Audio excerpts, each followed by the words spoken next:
Assalamualaikum warahmatullahi ta'ala wabarakatuh. Apa khabar semua anak-anak yang dirahmati Allah sekalian? Alhamdulillah, pada hari ini kita dipertemukan untuk meneruskan pembelajaran di atas talian dengan subjek yang akan Ustaz ajar pada hari ini, iaitu subjek hafazan.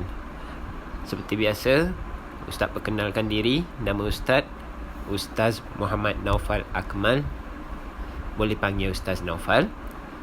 Dan sepanjang pembelajaran anak-anak untuk hafazan tahun 2 ini akan saya sampaikan. Baiklah, tanpa membuang masa lagi, jom kita tengok apa inti pelajaran di dalam hafazan untuk tahun 2. Let's go.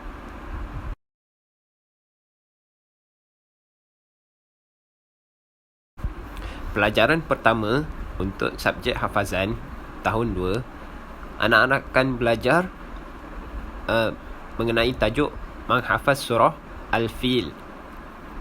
Al-Fil ni dalam bahasa Arab, diterjemahkan ke dalam bahasa Melayu adalah gajah. Al-Fil ni gajah.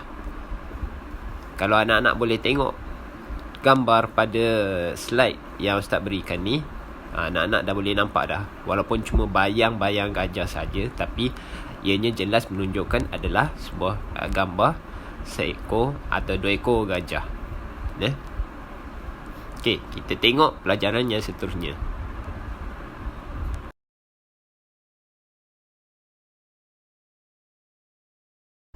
Dalam pelajaran kedua, anak-anak akan belajar menghafaz surah Al-Humazah. Jika anak-anak boleh lihat pada gambar emoji tersebut, emoji itu menunjukkan muka dengan mulut yang sedang bercakap perkara yang tidak bermanfaat ataupun perkara yang bukan-bukan. Sesuatu perkara yang tidak sepatutnya disebut dalam kehidupan seseorang Muslim. Okey, Al-Humazah ni bermaksud pengumpat. Al-Humazah, pengumpat.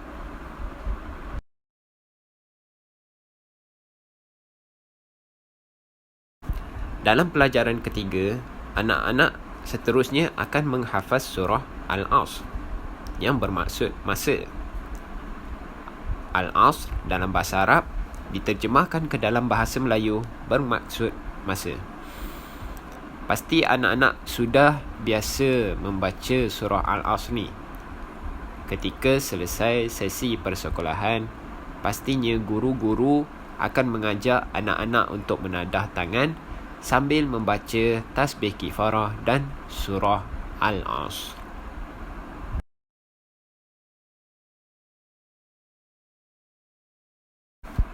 Untuk pelajaran keempat, anak-anak akan menghafaz surah At-Takatsur, yang bermaksud bermegah-megah. At-Takatsur bermaksud bermegah-megah. Bermegah-megah macam mana yang dikatakan ni?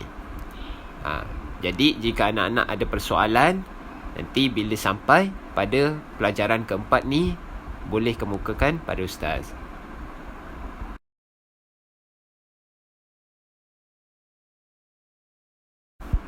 Pelajaran seterusnya, pelajaran kelima, anak-anak akan menghafaz surah Al-Qari'ah, yang bermaksud hari kiamat. Al-Qari'ah bermaksud hari kiamat.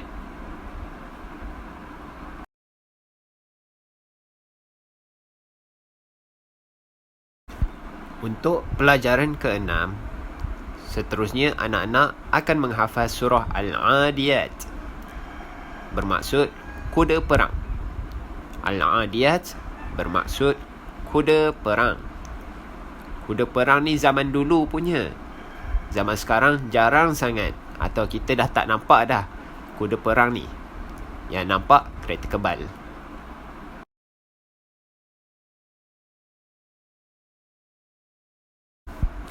Pelajaran ketujuh membawa tajuk menghafaz surah Al-Zalzalah, yang bermaksud kegoncangan. Al-zalzalah bermaksud kegoncangan.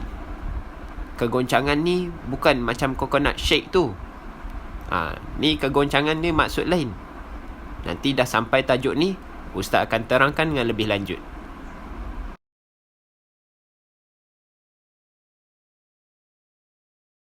Pelajaran ke-8 ataupun pelajaran terakhir untuk subjek hafazan tahun 2 ini membawa tajuk menghafaz surah Al-Bayyinah. Bermaksud bukti yang nyata. Al-Bayyinah bermaksud bukti yang nyata.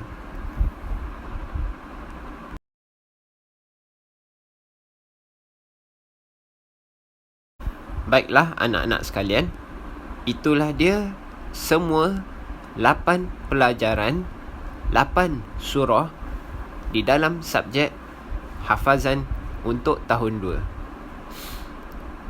Di sepanjang tahun ni, anak-anak akan belajar 8 pelajaran ni dan akan menghafaz 8 surah ini, dan Ustaz akan bimbing anak-anak untuk menghafaz serta menyebut ayat-ayat di dalam surah-surah ini dengan betul.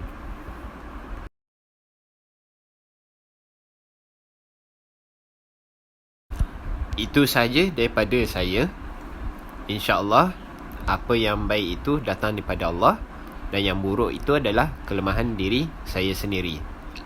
Ustaz mohon maaf di atas segala kekurangan dan kesilapan Ustaz dalam mengajar anak-anak semua.